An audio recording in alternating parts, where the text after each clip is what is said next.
Hello नमस्कार प्यारे विद्यार्थियों। अपने कृषि रसायन विज्ञान कक्षा 12 का 10वां अध्याय जैव रसायन के बारे में अध्ययन कर रहे हैं, बायोकेमिस्ट्री के बारे में, जिसके अंदर अपने एक क्लास पूरी कर चुके थे। उसके अंतर्गत अपने कार्बोहाइड्रेट के बारे में अध्ययन किया। कार्बोहाइड्रेट के जो तीनों प्रकार थे, मोनो सैकेराइड, उसके बाद ओलिगोसैकेराइड और उसके बाद पॉलीसैकेराइड के बारे में अध्ययन किया। और साथ ही हमने कार्बोहाइड्रेट के जो जैविक कार्य थे उसके बारे में भी अपने देखा, जैविक कार्य जो थे कार्बोहाइड्रेट के। अगला जो अपना नेक्स्ट टॉपिक आता है वो प्रोटीन के बारे में है कि प्रोटीन क्या है, क्या इसकी परिभाषा है, किस तरीके से इसका निर्माण होता है और अपने जैविक क्रियाओं के अंदर ये किस प्रकार से महत्वपूर्ण है। प्रोटीन के बारे में आपने सभी ने सुना होगा कि अपने बालों के अंदर प्रोटीन पाया जाता है, अपने नाखून के अंदर प्रोटीन पाया जाता है, अपनी त्वचा के अंदर प्रोटीन पाया जाता है, जो अपना हीमोग्लोबिन होता है उसके अंदर भी प्रोटीन पाया जाता है। तो ये प्रोटीन है। प्रोटीन काफ़ी सारे अपने जो बॉडी के पार्ट है उनके अंदर पाया जाता है। जो मानव शरीर है उसके अंदर, जीव जंतुओं के बॉडी के अंदर ये पाया जाता है। और जीव जगत जो है, संजीव जगत जो है, उसके अंदर जो भी जीव जंतु आते हैं उनके शरीर की मरम्मत करने के लिए, उनके शरीर की वृद्धि करने के लिए प्रोटीन एक महत्वपूर्ण कारक है। प्रोटीन की अगर अपनी बात करें तो प्रोटीन अमीनो अम्लों के उच्च अनुभार वाले जटिल जैव बहुलक हैं। तो अपने को यहाँ पे ध्यान रखना है कि प्रोटीन कैसे बनता है। प्रोटीन अमीनो अम्लों, ये जो अमीनो अम्ल हैं, अमीनो अम्लों के बहुलक, यानी काफ़ी सारे अमीनो अम्ल आपस में जुड़ते हैं। वो काफ़ी सारे अमीनो अम्ल जुड़ने के बाद प्रोटीन का निर्माण होता है। प्रोटीन अमीनो अम्लों के उच्च अनुभार वाले जटिल जैव बहुलक हैं, या सीधा कह लें कि प्रोटीन जो है वो अमीनो अम्लों के बहुलक से बनता है। ये सभी जीवित कोशिकाओं में पाए जाते हैं। अमीनो अम्ल है वो सभी जीवित कोशिकाओं में पाए जाते हैं। प्रोटीन नाम जो है वो ग्रीक शब्द प्रोटियोस से लिया गया है। प्रोटीन शब्द है ग्रीक शब्द के प्रोटियोस से लिया गया है, जिसका अर्थ है प्राथमिक महत्व। प्राथमिक महत्व, प्राइमर इम्पोर्टेंस आ जाएगा, क्योंकि प्रोटीन शरीर की वृद्धि और उसकी रक्षा, उसकी मरम्मत करने के लिए अति आवश्यक है, अर्थात ये जीवन के यौगिक हैं। वनस्पतियों की तुलना में जंतुओं में प्रोटीन की मात्रा अधिक होती है। जीवधारियों के बाल के अंदर, त्वचा में नाखून, हीमोग्लोबिन, मांसपेशियां, एंजाइम, एंटीबॉडी, कुछ हार्मोन्स आदि प्रोटीन के बने होते हैं। अब अपने बात करें प्रोटीन के संगठन की कि प्रोटीन में क्या कुछ मिला हुआ होता है। तो अगर आपसे प्रोटीन का संगठन पूछता है तो आप इसमें कह सकते हो कि इसमें नाइट्रोजन होती है, इसमें कार्बन होता है, इसमें हाइड्रोजन होता है, इसमें यौगिक होता है, इसमें सल्फर होता है, इसमें फास्फोरस होता है, इसमें आयोडीन होता है। ये सारे के सारे क्या है, प्रोटीन के संगठक के अंदर, संगठन के अंदर आते हैं। क्या आ जाएगा, इसमें नाइट्रोजन आ जाएगा, इसमें कार्बन आ जाएगा, हाइड्रोजन आ जाएगा, ऑक्सीजन आ जाएगा, सल्फर आ जाएगा, फास्फोरस आ जाएगा और आयोडीन आ जाएगा। और कुछ धातु जैसे लोहा, तांबा, जिंक, मैग्नीज, ये सारे के सारे प्रोटीन के संगठन के अंदर आते हैं। ये अपना प्रोटीन का संगठन है। अब प्रोटीन बनता कैसे है। प्रोटीन का जब जल अपघटन होता है, जल के अंदर इसको तोड़ा जाता है, घोला जाता है, तो ये पेप्टाइड के अंदर और लास्ट में ये अमीनो अम्लों के अंदर टूट जाता है। ठीक है, प्रोटीन जल के अंदर अपघटित होकर क्या देता है, अमीनो अम्ल देता है। प्रोटीन जल के अंदर अपघटित होकर अमीनो अम्ल देता है। अतः प्रोटीन वास्तव में अमीनो अम्लों से निर्मित पॉलीपेप्टाइड है, जिनका अनुभार 10,000 से अधिक होता है। सभी प्रोटीन्स यानी कि जो 20 अमीनो अम्लों से बने होते हैं, सभी जो महत्वपूर्ण प्रोटीन्स हैं वो 20 होते हैं, जो अपने मनुष्य के जीवन के लिए या जीव जगत के जीवन के लिए इंपॉर्टेंट्स हैं। 20 प्रोटीन्स आ जाएंगे। ये किससे मिलकर बने होते हैं, विभिन्न अमीनो अम्लों से मिलकर बनते हैं। प्रोटीन का निर्माण कहाँ से होता है, अमीनो अम्लों से होता है। अब अपने बात करें अमीनो अम्ल क्या होते हैं।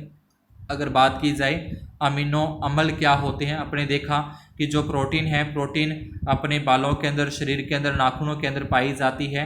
प्रोटीन जो है प्रोटियोस शब्द से लिया गया, जिसका अर्थ होता है प्राथमिक महत्व है, ये शरीर की वृद्धि और उसकी मरम्मत के लिए आवश्यक है।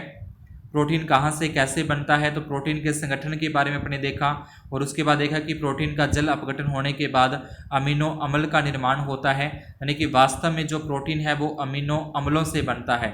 अमीनो अम्ल आपस में जुड़ते जाते हैं, जुड़ते जाते हैं, जुड़ते जाते हैं, तो प्रोटीन का निर्माण हो जाता है। अब बात करते हैं अपने कि अमीनो एसिड क्या है, अमीनो अम्ल क्या है। तो वे कार्बनिक यौगिक जिनके अणु में एक तो अमीनो जुड़ा होता है और एक कार्बोक्सिलिक समूह जुड़े होते हैं, अमीनो कहलाते हैं, अमीनो अम्ल कहलाते हैं। अगर अपने बात करें इसकी कि अमीनो अम्ल किस तरीके से हैं, तो इसके एक साइड में तो क्या जुड़ा होगा, अमीनो जुड़ा होगा। अमीनो का मतलब NH2 जुड़ा होगा, एक साइड में तो ये जुड़ा होगा और एक साइड में क्या जुड़ा होगा, कार्बोक्सिलिक समूह इसके अंदर जुड़ा होगा, यानी कि डबल बॉन्ड O और OH। ये क्या आ जाएगा अपना, ये अमीनो अम्ल है, अमीनो एसिड आ जाएगा। इस तरीके से ये जुड़े होते हैं। अब ये जब काफ़ी सारी इकाइयाँ आपस में जुड़ती हैं आगे, और अमीनो अम्ल इसी प्रकार का अमीनो अम्ल और जुड़ेगा, उसके प्लस में फिर और अमीनो अम्ल जुड़ेंगे, उसके आगे फिर और अमीनो अम्ल जुड़ेंगे। इस तरीके जब काफ़ी लंबी शरीर श्रृंखला में ये जुड़ जाते हैं तो उसको क्या कहा जाता है, उसको प्रोटीन कहा जाता है। और इसके अंदर जो बंध पाए तो पेप्टाइड बंध के माध्यम से ये जुड़े होते हैं। जो अमीनो अम्लों के अंदर ये बीच में यहाँ पे बंध पाया जाता है वो क्या होता है, पेप्टाइड के माध्यम से, पेप्टाइड के बंध के माध्यम से जुड़ते हैं। जैसे अगर अपने एक दीवार की बात करें तो जो दीवार के अंदर अपने को पता है कि ईंटें लगी हुई होती हैं। दीवार का जो निर्माण है वो कहाँ से होता है, दीवार का निर्माण ईंटों से होता है।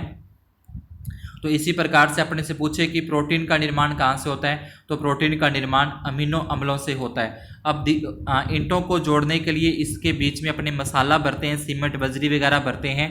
तो अमीनो अम्लों को आपस में जोड़ने के लिए क्या होता है, पेप्टाइड बंध इसके अंदर पाया जाता है। अमीनो अम्लों का अंदर क्या होगा, एक तरफ तो अमीनो समूह जुड़ा होगा और एक तरफ कार्बोक्सिलिक समूह जुड़ा हुआ होता है। अमीनो अम्लों का नामकरण, अगर इसमें IUPAC नामकरण की बात करें तो वो अपने को दे रखा है। वैसे इसका जो रूढ़ नाम है वही लिया जाता है, अमीनो अम्लों के नाम से ही इसको जाना जाता है। जैसे यहाँ पे अपने को एक दे रखा है, अमीनो अम्ल का एक उदाहरण अपने को दे रखा है। तो इसके अंदर क्या हो जाएगा, इसका अगर अपने IUPAC नामकरण करें तो 2 अमीनो एथेनोइक अम्ल इसका नाम होता है, पर इसका रूढ़ नाम क्या होगा, ग्लाइसिन से इसको जाना जाता है, क्योंकि यह मीठा होता है। उसके बाद कुछ अमीनो अम्लों के अपने को यहाँ पे नाम दे रखे हैं। ग्लाइसिन है, ग्लाइसिन को अपने शॉर्ट में GLY या कैपिटल G से प्रेजेंट करते हैं इसको। उसके बाद एलेलिन है, ये सीरीन है, इस तरीके से थ्रियोनिन है, बैलिन है। ये अपने को पूरे 20 अमीनो अम्लों के नाम यहाँ पे दे रखे हैं। अब 20 में से क्या होता है कि जो 10 अमीनो अम्ल हैं या 10 प्रोटीन्स हैं वो अपने शरीर के अंदर ही उनका निर्माण हो जाता है, लेकिन बाकी के जो बचे हुए 10 प्रोटीन्स हैं उसको अपने बाहर से लेना पड़ता है, आहार के माध्यम से लेना पड़ता है, दालों के माध्यम से, दूध के माध्यम से, मांस के माध्यम से, फलों के माध्यम से। तो इस तरीके से जो प्रोटीन्स है उसको बाहर से ग्रहण किया जाता है। तो जो शरीर के अंदर ही बनते हैं प्रोटीन्स, उनको तो अपने अंदर से ही, शरीर के अंदर ही उसका निर्माण हो जाता है। लेकिन जिन प्रोटीन्स को अपने बाहर से लेना पड़ता है, आहार के माध्यम से लेना पड़ता है, उनको अपने आवश्यक या अनिवार्य अमीनो अम्ल कहा जाता है। जो बाहर से ग्रहण किए जाते हैं उनको अनिवार्य अथवा आवश्यक अमीनो अम्ल कहते हैं। कुल मिलाकर 20 ऐसे ज्ञात अमीनो अम्ल है जो अनंत प्रकार से संयुक्त होकर हजारों किस्मों के प्रोटीन का निर्माण करते हैं। यानी कि 20 हैं और 20 ये आपस में कैसे जुड़कर विभिन्न प्रकार से हजारों किस्मों के प्रोटीन अणु का निर्माण करते हैं, जो शरीर की वृद्धि एवं विकास के लिए कई हजार किस्मों के प्रोटीनों की आवश्यकता होती है। इन प्रोटीन अणु में पाए जाने वाले अमीनो अम्लों का संश्लेषण समस्त पेड़ पौधों तथा जीव जंतुओं में होता है, लेकिन कुछ जाति के कुछ जंतुओं तथा मनुष्यों में 10 ऐसे अमीनो अम्लों का संश्लेषण नहीं हो पाता, अतः इन्हें बाहर से भोजन द्वारा लेना आवश्यक होता है। अगर इनकी कमी हो जाए तो विभिन्न प्रकार की बीमारियां लग जाती है। इन्हें बाहर से भोजन द्वारा लेना आवश्यक होता है, अतः इन 10 अमीनो अम्लों को आवश्यक अमीनो अम्ल कहते हैं। यानी कि ऐसे अमीनो अम्ल जिन्हें भोजन के माध्यम से बाहर से लेना पड़ता है उनको आवश्यक अमीनो अम्ल कहते हैं। ये इसकी क्या आ जाएगी, अपने पास परिभाषा आ जाएगी। इन अमीनो अम्लों की कमी से शरीर में विभिन्न प्रकार की बीमारियां उत्पन्न हो जाती है, अतः इनकी पूर्ति के लिए हमें उन प्रोटीन का सेवन करना चाहिए जिनमें इन अमीनो अम्लों की मात्रा प्रचुर मात्रा होती है। कुछ प्रोटीन जैसे कैसीन है, तो कैसीन प्रोटीन है वो कहाँ पाया जाता है, दूध के अंदर ये प्रोटीन पाया जाता है। में सभी आवश्यक अमीनो अम्ल होते हैं। ये आवश्यक अमीनो अम्ल निम्न प्रकार से अपने को दे रखे हैं जो बाहर से लेने की आवश्यकता होती है। इन्हें निम्न की तरीके से याद किया जा सकता है। टीवी मिल पाथ आ जाएगा, टी पर ट्रिप्टोफैन आ जाएगा, वी पर वैलिन आ जाएगा, एम पे मिथ्योनिन आ जाएगा और आई पे आइसोल्यूसिन आ जाएगा, एल पे ल्यूसिन आ जाएगा, एल पे लाइसिन आ जाएगा, पी पर फैलिन एलिलिन आ जाएगा, ए पर आर्जिनिन आ जाएगा और टी पर थ्रियोनिन आ जाएगा और एच पर हिस्टीडीन आ जाएगा। तो इस तरीके से 10 अपने को याद रखने हैं जो कि आवश्यक है, जिन्हें बाहर भोजन के माध्यम से ग्रहण किया जाता है। उसके बाद है पॉलीपेप्टाइड प्रोटीन है। ये किस तरीके से इसका निर्माण होता है।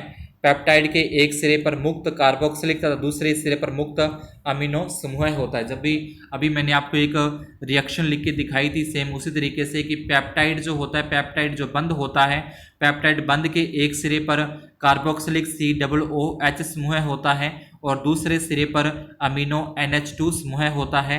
यह दोनों सिरों पर अमीनो अम्लों से फिर से क्रिया कर सकता है। इस प्रकार अमीनो अम्ल पेप्टाइड बंध द्वारा जुड़ते जाते हैं। पेप्टाइड बंधों द्वारा जुड़े अमीनो अम्लों की संख्या के आधार पर पेप्टाइडों को निम्न 4 श्रेणियों के अंदर वर्गीकृत किया गया है। यानी कि जो अभी आपको मैंने बताया था, इस C के साथ इस तरीके से NH2 यहाँ पे जुड़ा होता है। उसके बाद यहाँ पे फिर कार्बोक्सिलिक समूह यहाँ पे जुड़ा होता है। उसके आगे फिर इस तरीके से ये सेम वही कंडीशन यहाँ पे जुड़ेगा।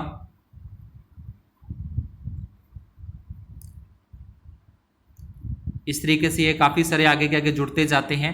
तो ये जब जुड़ते हैं तो ये कितने आपस में जुड़ते हैं अमीनो अम्ल, उन अमीनो अम्लों की संख्या के आधार पर इनका वर्गीकरण 4 श्रेणियों के अंदर किया गया है। पहला आता है डाई पेप्टाइड आ जाएगा, जिनमें 2 अमीनो अम्ल संयुक्त होते हैं, यानी कि 2 जुड़े हुए होते हैं। ट्राई पेप्टाइड में 3 जुड़े होते हैं।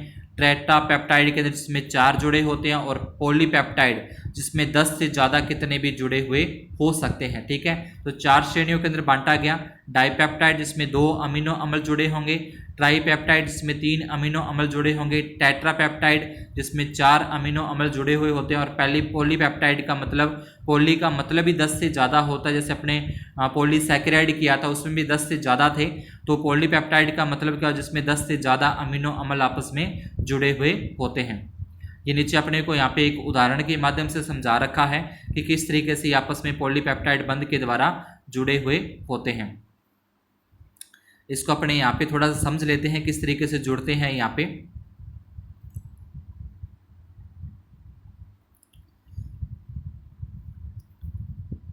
पे अपने आ जाएगा जो अमीनो अपने ग्रुप जोड़ना है, अमीनो यानी कि NH2 ग्रुप यहाँ पे जोड़ना है इस तरीके से, और इस तरफ अपने जुड़ेगा कार्बोक्सिलिक समूह जुड़ेगा। इसके साथ फिर आगे एक अमीनो अम्ल और जुड़ेगा, एक अमीनो ग्रुप यहाँ पे जुड़ेगा।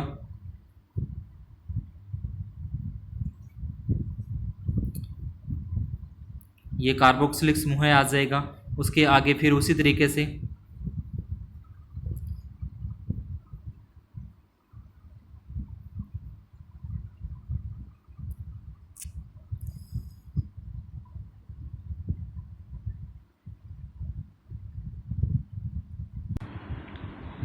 यहाँ पे आप देख रहे हो इसके अंदर कि इस तरीके से जो अमीनो अम्ल है अपने पास, अमीनो अम्लों के एक साइड में अमीनो जुड़ा होता है और एक साइड में कार्बोक्सिलिक समूह जुड़ा हुआ होता है।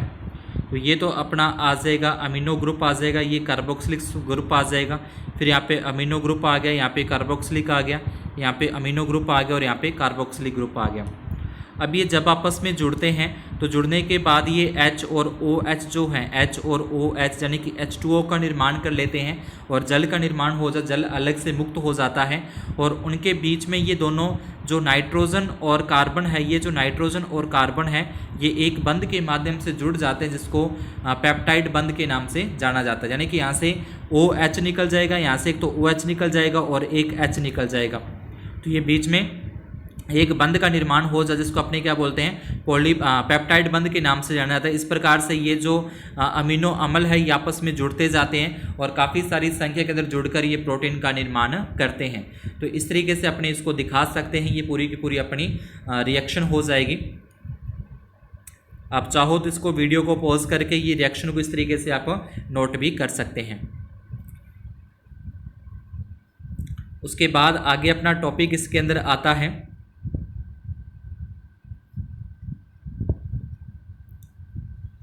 प्रोटीन्स के जो जैविक महत्व है, यानी कि क्या क्या काम आता है ये। तो इसके अंदर आ जाए कोशिकाओं के रचनात्मक अवयव हैं, यानी कि काफ़ी प्रकार की कोशिकाओं का निर्माण करता है। कई प्रोटीन्स जैविक पदार्थों की संरचना में विशेष हैं, जैसे स्तनधारियों के बाल, नाखून आदि केराटिन नामक प्रोटीन के बने होते हैं। उसके बाद संयोजी ऊतकों में कोलेजन नामक प्रोटीन होता है। इस तरह मांसपेशियों के अंदर मायोसिन नामक प्रोटीन की बनी होती है। जो मांसपेशियां हैं वो मायोसिन नामक प्रोटीन से बनी होती हैं। एंजाइम अर्थात जैव उत्प्रेरक के रूप में लगभग सभी एंजाइम प्रोटीन के बने होते हैं। अगला जो अपना टॉपिक होगा एंजाइम है, वो एंजाइम किससे बनते हैं, एंजाइम प्रोटीन से बनते हैं। प्रोटीन किससे बनता है, प्रोटीन अमीनो अम्लों से बनता है। लगभग सभी एंजाइम प्रोटीन के बने होते हैं। संजीवों में होने वाली सभी जैव रासायनिक अभिक्रियाओं में यह उत्प्रेरक का महत्वपूर्ण कार्य करता है। कौन करता है, एंजाइम जो है, जो भी संजीवों के अंदर होने वाली जैव रासायनिक अभिक्रियाएं हैं उनके अंदर उत्प्रेरक का कार्य करता है। कौन करता है, एंजाइम करता है। जैसे जो केमिकल रिएक्शन होती है, रासायनिक अभिक्रियाएं होती है, उसमें उत्प्रेरक क्या काम करता है, उत्प्रेरक अभिक्रिया की गति को या दर को कम या ज़्यादा करने का काम करता है और खुद उसके अंदर मिलता नहीं है, खुद अपरिवर्तित रहता है, खुद किसी भी प्रकार की रिएक्शन नहीं करता उत्प्रेरक। तो सेम ही काम यहाँ पे संजीवों के अंदर एंजाइम का होता है। हार्मोन के रूप में एंजाइम की तरह ही अंतःस्रावी ग्रंथियों द्वारा उत्पन्न होने वाला लगभग सभी हार्मोन भी प्रोटीन ही होते हैं। जैसे अग्नाशय के अंदर इंसुलिन बनता है, थायराइड ग्रंथि से थायरोक्सिन होता है। ये क्या होते हैं, जो विभिन्न प्रकार के हार्मोन्स बनते हैं, उन हार्मोन्स के अंदर भी क्या होता है, प्रोटीन की तरह होता है। ऑक्सीजन वाहक के रूप में सभी प्राणियों द्वारा श्वसन में ली गई ऑक्सीजन को रुधिर में मौजूद हीमोग्लोबिन नामक प्रोटीन वाहक का महत्वपूर्ण कार्य करता है। हीमोग्लोबिन के अंदर भी प्रोटीन पाया जाता है जो ऑक्सीजन को आगे वाहक के रूप में लेके जाता है, उनको आगे सभी जगह पर पहुंचाता है ऑक्सीजन को। इसी कारण रक्त में हीमोग्लोबिन की कमी होने पर सांस फूलने लगती है। शरीर की सुरक्षा आ जाएगा। शरीर में उपस्थित अमीनोग्लोबिस नामक एंटीबॉडी जो संपूर्ण प्रोटीन है, सूक्ष्म जीवों के संक्रमण से हमारी रक्षा करता है। शरीर की वृद्धि एवं मरम्मत, शरीर का संपूर्ण कार्य बाह्य आवरण तथा मांसपेशियां प्रोटीन की बनी होती है और यह आकार में बढ़ती रहती है। आंतरिक उपापचयी क्रियाओं के कारण उक्त उत्तक प्रोटीन का क्षय होता रहता है। इसकी मरम्मत अमीनो अम्लों द्वारा होती है। तो ये इसके क्या आ जाएंगे, अपने शरीर के अंदर इसका महत्व आ जाएगा प्रोटीन का। ये अपना पूरा का पूरा प्रोटीन का टॉपिक था। उसके बाद स्टार्ट करेंगे अपने एंजाइम, जो कि नेक्स्ट क्लास के अंदर। आज की क्लास में इतना ही। अगर आपको समझ में आया हो तो वीडियो को लाइक और चैनल को सब्सक्राइब जरूर करना और अपने क्लासमेट सहपाठियों के अंदर ज़्यादा से ज़्यादा इसको शेयर करें और ज़्यादा से ज़्यादा चैनल को सब्सक्राइब करवाएं। धन्यवाद, शुभ दिन।